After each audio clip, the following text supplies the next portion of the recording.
Сәлеметсіздер ме, құрметті оқырмандар, 3-ші сыныптың қазақ тілі сабағы, 52-ші сабақ. Бүгінгі сабақта 5-ші жаттығудан 8-ші жаттығуға дейін бірге қарастыратын боламыз. Сабақтың тақырыбы бастауыш.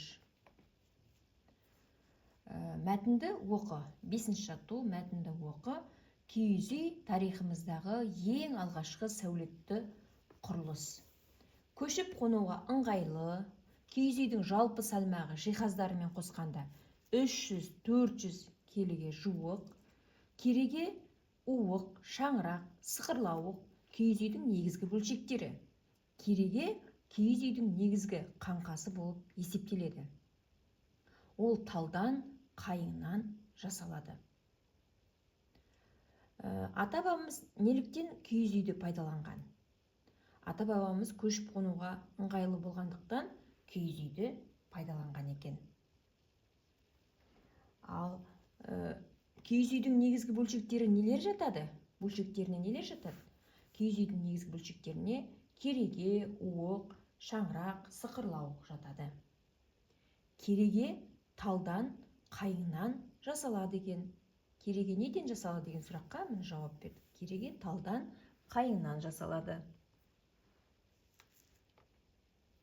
6-шы жаттығу. Сөйлемдерді көшіріп жаз. Киіз үй тігілді.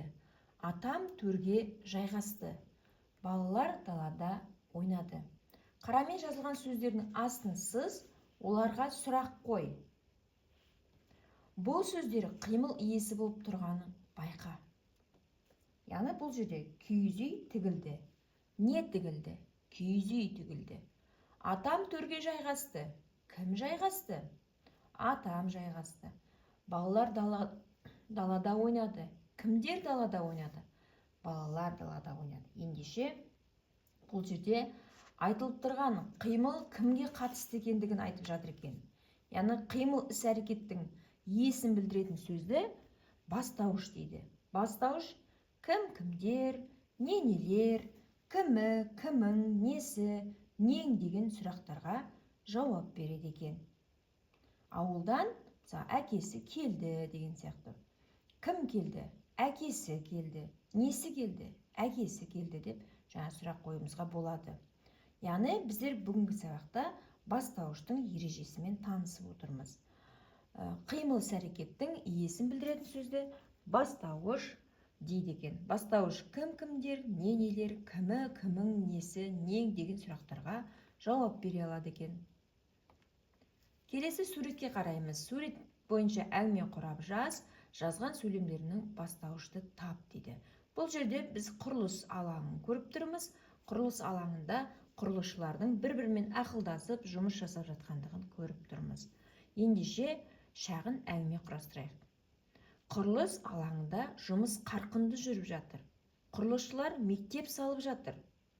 Асан жұмысшыларға қағазға салынған сызба суретін түсіндіріп жатыр. Ендеше құрылыс алаңында жұмыс қарқынды жүріп жатыр. Не жүріп жатыр? Жұмыс жүріп жатыр. Кімдер жаңағы не салынып жатыр? Мектеп салынып жатыр. Кімдер салып жатыр? Құрылысшылар салып жатыр. Кім түсіндіріп жатыр? Асан түсіндіріп жатыр деп біздер Асанға сұрақ қоямыз. Сол кезде бастаушымызды анықтай алатын боламыз. Бұл жердегі бастауыштарды анықтап таптық. Сурет бойынша әңгімемізді құрап шықтық. Мына нақыл сөздерді көркем жаз. Шаңырағың шайқалмасын, кереген кең, екі босаған тең болсын. Нақыл сөздердің мағынасын қалай түсінетініңді айт дейді. Яғни шаңырағың биік болсын, шаңырағың шайқалмасын деген мағына қосты екен. Ал кереген кең, екі босаған тең болсын деген шаңырақ, яғни киелі мүлік, яғни кең, іші мүлікке толы, жанға толы болсын деген мағынаны білдіреді екен. Бұл жерде киіз үйге қатысты тағы қандай нақыл сөздерді білесің дейді. Яғни шаңырағың кең болсын, шаңырақ киелі мүлік деген сияқты нақыл сөздер бар. Алғашқы сөйлемді сөйлем мүшесіне талда дейді. Шаңырағың шайқалмасын. Нең шайқалмасын? Шаңырағың шайқалмасын. Бұл жердегі бастауыш шаңырағың екен. Біздер шаңырағың деген сөзге сұрақ қойдық. Ендеше бүгінгі сабақта біздер бастауыш сөйлем мүшесімен таныстық. Қимыл іс-әрекеттің иесін білдіретін сөзді бастауыш дейді екен. Бастауышқа кім, кімдер, не, нелер, кімі, кімің, несі, нең деген сұрақтарға жауап береді екен.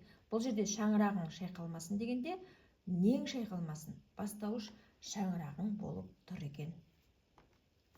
Құрметті оқырмандар, осымен бүгінгі сабақта тапсырмаларды аяқтап болдық. Сіздерге каналдағы тапсырмаларды бірге орындау түсінікті болатын болса, каналға тіркелуді ұмытпаңыздар. Каналға тіркеліп лайк басыңыздар. Өз көмектеріңізді беріп, каналға тіркеліп кетіңіздер.